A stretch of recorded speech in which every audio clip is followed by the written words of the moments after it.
Class 8 का chapter 5 बल से जोर आजमाइश। बल के द्वारा हम जिस प्रकार का जोर आजमाइश करते हैं उसके बारे में जानेंगे। यहाँ है बल धक्का देना या खींचना।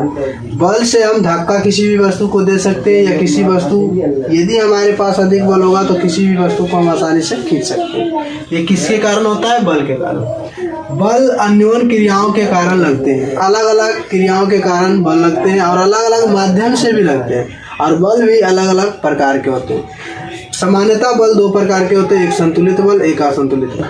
जब किसी दीवार को हम धक्का देते हैं और दीवार में कोई परिवर्तन नहीं होता है तो हो गया संतुलित बल। और जैसे ही हम कोई दीवार में या कोई वस्तु में बल लगाते हैं और उसके कारण स्थान जो परिवर्तन होता है, इसी को बोला जाता है असंतुलित बल। बल का प्रभाव होता है कि किसी भी वस्तु में हम गति ला सकते हैं या उसकी अवस्था में, उसके स्थान में परिवर्तन ला सकते हैं। ये बल का प्रभाव है। बल लगाकर किसी वस्तु की आकृति बदली जा सकती है। बिल्कुल सही है। बल लगाकर हम वस्तु की आकृति बदल सकते हैं। किसी रबड़ को खींच कर दिखा सकते हैं। किसी स्प्रिंग को बल के कारण हम लंबा बना सकते हैं।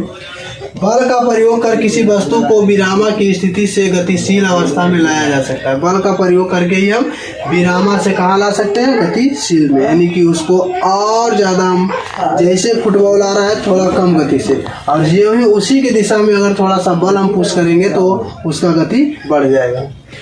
बल का प्रयोग गतिशील वस्तु की दिशा बदलने के लिए भी किया जाता है। अब जो होता है फुटबॉल, वो आ रहा है विपरीत दिशा से और विपरीत दिशा में उसको मारना है, दिशा उसका चेंज करना है, तो उसके लिए हम बल का प्रयोग करते हैं। बल का प्रयोग कर गतिशील वस्तु की गति को बढ़ाया जा सकता है। यदि धक्का दे रहे हैं, कोई व्यक्ति दौड़ रहा है, उसको और थोड़ा सा पीछे से हम पुश कर देंगे तो व्यक्ति और स्पीड उसमें गति आ जाएगा। घटाया जा सकता है। यदि कोई वस्तु या कोई गेंद गति से आ रहा है तो उसको हम आसानी से रोक के, यानी बल के कारण रोकते हैं और उसका गति घट जाता है। शून्य किया जा सकता है। यदि बॉल आ रहा है और बॉल को हम कैच के रूप में उसको रोक लिए तो उसका जो बल हो गया वो शून्य हो गया। तो बल के कारण बढ़ाया जा सकता है, घटाया जा सकता है और शून्य भी किया जा सकता है।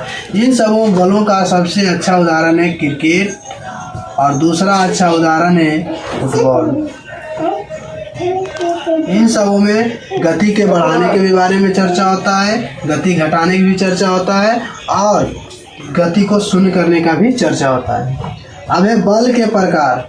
मुख्य रूप से बल के दो भाग होते हैं, दो भाग में विभाजित किया गया। पहला है संपर्क बल, दूसरा है असंपर्क बल। संपर्क बल दो प्रकार के होते हैं। संपर्क बल मतलब हम किसी वस्तु के अपेक्षा लगाएंगे तो वहाँ पर संपर्क बल होगा। इसमें आएगा पेशीय बल, जो पेशी के द्वारा कार्य किया जाता है उसे पेशीय बल कहते हैं। हाथ से किसी वस्तु को उठाकर रखना, घोड़ा द्वारा गाड़ी खींचना, ये सब हो गया पेशीय बल। दूसरा है घर्षण बल। घर्षण बल क्या है? तो किसी भी सतह के विरुद्ध में चली गई वस्तु के ऊपर जो बल लगता है, सतह, दोनों सतह के बीच जो बल लगता है, उस सतह को में लगने वाला बल को ही बोलते हैं घर्षण बल। घर्षण बल किसी सतह में जब चलता है तो विरोध उत्पन्न करता है, इस विरोध को ही हम बोलते हैं घर्षण बल। असंपर्क बल मुख्यतः दो प्रकार के होते हैं। पहला है गुरुत्वाकर्षण बल। गुरुत्वाकर्षण बल दुनिया की कोई भी वस्तु को जब ऊपर फेंकेंगे तो कुछ समय के बाद नीचे ही आएगा, इसे ही हम बोलते हैं गुरुत्वाकर्षण बल। क्योंकि पृथ्वी एक चुंबकत्व है और जो किसी भी वस्तु को अपने केंद्र की ओर खींचता है। दूसरा है चुंबकीय बल।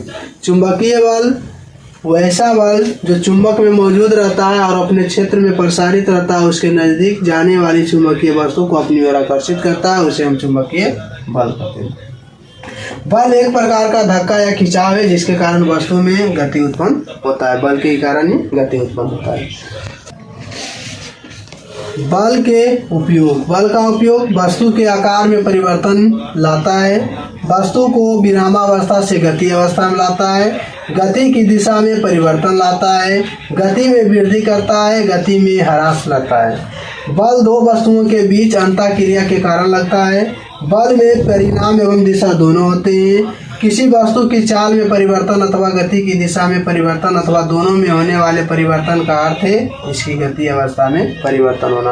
अर्थात ये सभी जो कार्य हैं ये बल की उपयोगिता के कारण ही संपन्न होते हैं।